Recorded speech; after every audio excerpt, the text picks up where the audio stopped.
bumi seperti di surga. Boleh nggak saya bilang begitu? Jelas. Karena Petrus sama Lukas terbukti tidak dimuridkan, ada di penjara. Dan jangan-jangan memang ada banyak orang yang nggak sampai sejahat itu masuk penjara, tetapi sebetulnya kejahatannya nggak kelihatan.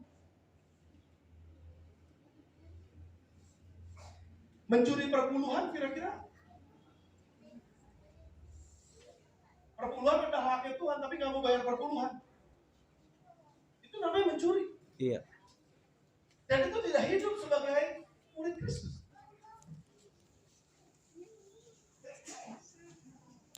Nah, saya masuk sekarang. Apa yang terjadi sebetulnya pada hari-hari terakhir? Saudara siap untuk firman ini? Saudara masih bersama saya? Saudara mau terusin? Apa yang terjadi pada hari-hari terakhir? Kita hidup di hari terakhir. Gereja Tuhan, kita semua hidup di hari terakhir. Dengarkan apa yang Alkitab katakan.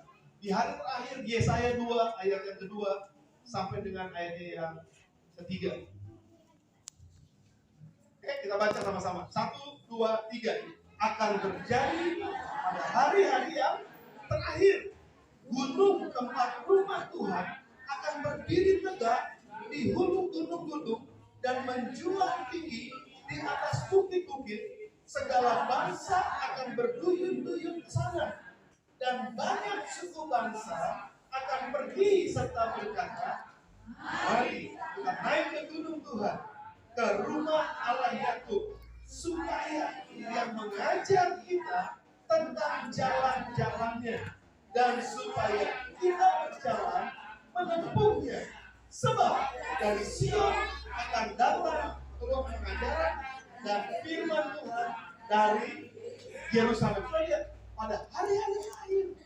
Sekarang pada hari-hari terakhir, gunung tempat rumah Tuhan akan berdiri tegak di hulu gunung-gunung, menjulang tinggi di atas bukit-bukit. Segala bangsa akan berduyun-duyun ke sana. Kesimpulannya, pada hari terakhir, gereja Tuhan akan penuh dengan orang-orang.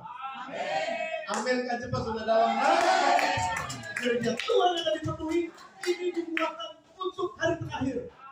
Sekarang saya menyaksikan, puji Tuhan, saya mengucap syukur saya diberikan kesempatan, bukan untuk kesombongan, tapi saya diberikan kesempatan untuk keliling di dunia ini, saudara. Ngelihat, sorry kalau saya pakai bahasa Jakarta ya, gila bener. Apa gilanya, saudara? Itu gereja besar-besar. Itu orang sekali kebaktian 40.000, sekali kebaktian 20.000. Saya berkumpul dengan teman-teman hamba Tuhan. Mereka dari berbagai macam negara, saudara. Lalu ditanya, kamu gereja berapa? 120.000 jemaatnya. Kamu berapa jemaatnya? 40.000. Kamu jemaatnya berapa? 25.000. Kamu jemaatnya berapa? Itu puluhan ribu, saudara. Gereja di dunia ini dipenuhi oleh banyak orang. Kalau saudara ke Jakarta, kalau saudara ke Surabaya, itu gereja-gereja besar-besar, saudara. Luar biasa. Artinya apa? Nubuatannya sedang terjadi. Amin. Gereja akan dipenuhi. Saudara imani gereja saudara aku kosong. Itu harusnya terjadi. Kalau kita kerja dengan kita melayani dengan sungguh-sungguh, kita bangun nilai-nilai, gereja Tuhan pasti akan penuh. Saudara, itu yang terjadi pada hari terakhir. Itu yang pertama. Kita imani, saudara ya, gereja kita penuh dalam nama Yesus. Saya juga lagi berdoa. Gereja kami di Bogor itu penuh, ya memang sudah kejadian penuh, saudara. Tetapi kami sedang buka lagi beberapa extension, beberapa tempat yang lain. Dan kami lagi berdoa, itu juga akan dipenuhi. Jadi kita akan berdoa di hari terakhir gereja Tuhan akan penuh. Yang kedua, Kisah Rasul pasal yang kedua, ayat 17 sampai dengan ayat yang ke-19.